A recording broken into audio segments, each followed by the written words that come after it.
सूर्य किरणों के बिना, खुशबू हवा के बिना और राजा प्रधान के बिना अधूरा है।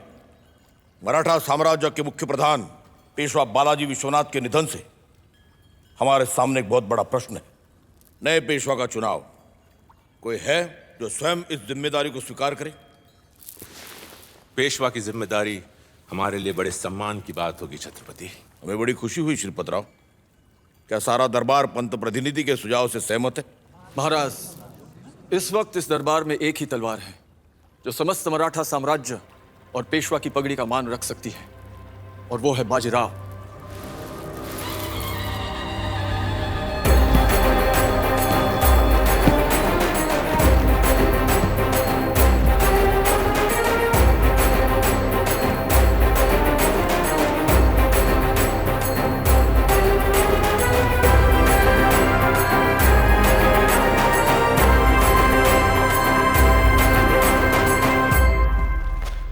छत्रपति क्षमा करें, पर यह दरबार की हंसी उड़ाने वाली बात है। कैसी हंसी पंत प्रतिनिधि, आप तो अकेले हंस रहे हैं। अपनी योग्यता साबित करने का हक हर एक को होता है। पुत्र अगर पिता की पगड़ी पहन ले तो उसमें पिता की बुद्धि तो नहीं आ जाती। चंदन के वृक्ष को भी सुगंध देने के लिए एक उम्र की आवश्यकता होती है। पर कांटा छोटा हो तब भी चुभता है, काय मरता। चीते की चाल, बाज की नजर और बाजीराव की तलवार पर संदेह नहीं करते। कभी भी मात दे सकती है।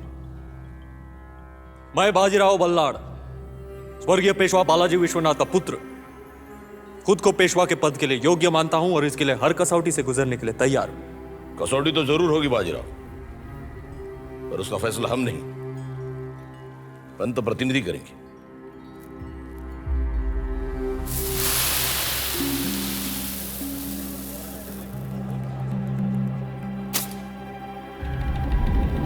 वो मयूरपंख जो इस वक्त मिट्टी के ढेर में खड़ा है, उसे तुम्हें अपनी तलवार से नहीं बल्कि तीर से 2 हिस्सों में तोड़ना होगा बाजीराव। शस्त्र चलाकर तुम्हें शास्त्र की समझ भी देनी होगी। अब देखते हैं चीते की चाल और बाज की नजर।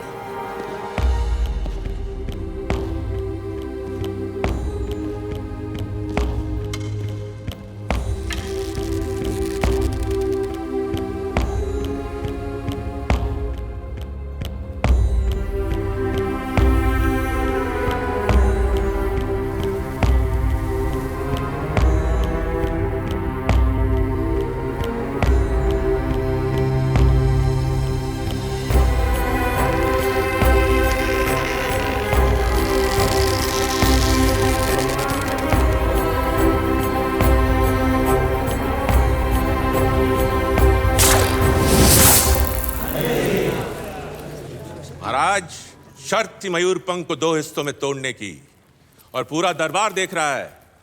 मयूरपंख अब भी वैसा का वैसा है, पर पहले से कुछ छोटा है। मिट्टी छानिए, आधा टुकड़ा वहीं मिलेगा।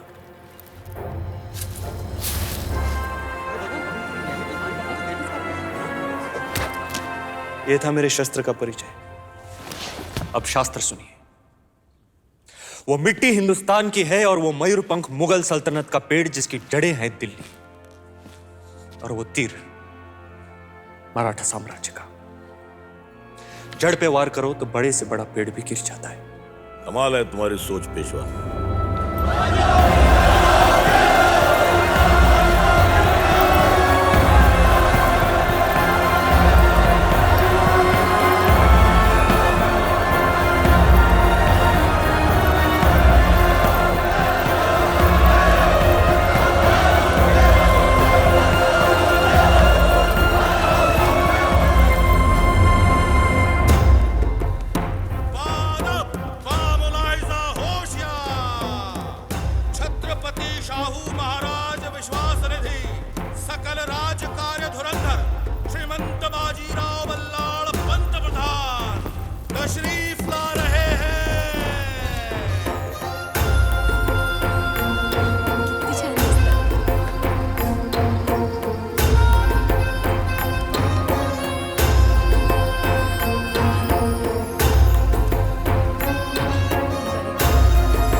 श्रीमंत, बुंदेलखंड से सैनिक आया है राजा छत्रसाल का संदेशा लेकर।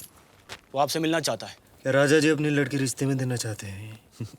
लिखा है मोहम्मद बंगस की फौज ने उनके किले को घेर के रखा है और वो हमारी सहायता चाहते हैं। तुको जी, हम अपनी लड़ाई लड़े या उनकी मदद करें? हमें सिरोंजा पहुंचना है, उन्हें वापस भेज दो। पर वो सैनिक श्रीमंत से मिलने की जिद कर रहा है। तुको जी, निगाह।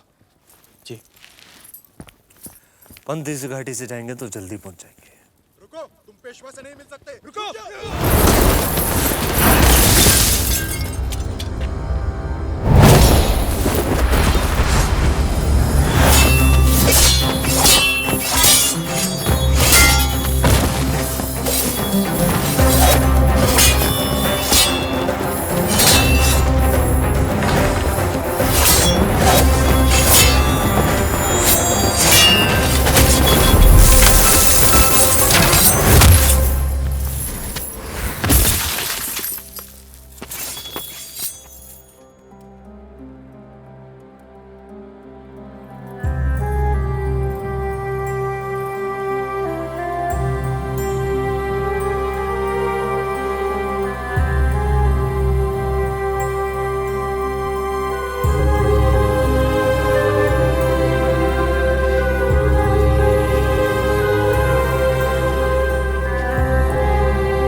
पंत,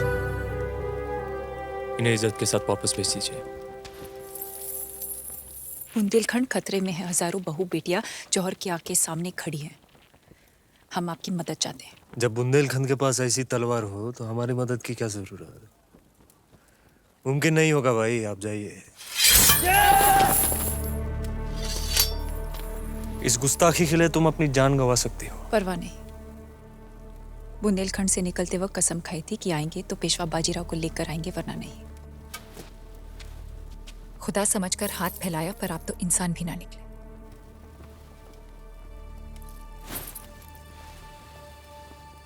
नाम क्या है तुम्हारा? मस्तानी। हमें आपकी सोच, आपकी हिम्मत और आपकी मदद मांगने का अंदाज पसंद आया। पड़ा उठाओ पंत, बुंदेलखंड जाना है। श्रीमंत, छत्रपति को क्या जवाब देंगे? छत्रपति को जानकर खुशी होगी, एक हिंदू राज्य दूसरे हिंदू राज्य की मदद करने जा रहा है। ऐसे बुंदेलखंड का रास्ता कितनी दूर है? 5 दिन। हम उसे 2 दिन में तय करेंगे। नामुमकिन। ऐसा दुश्मन को सोचने दो। बाजीराव की रफ्तार ही बाजीराव की पहचान है मस्तानी भाई। चला।